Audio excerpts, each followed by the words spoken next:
Вот еще один результат, когда пробовали органические удобрения, луковые настойки.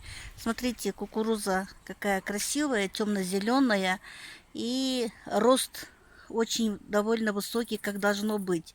Сейчас я вам покажу с этой же партии.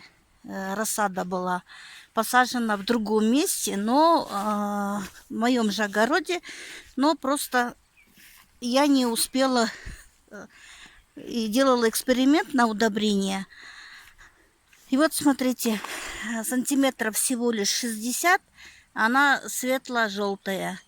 Так что можно поздравить Руслана за эффективность удобрений. Сегодня 4 июля. Хочу поделиться результатами.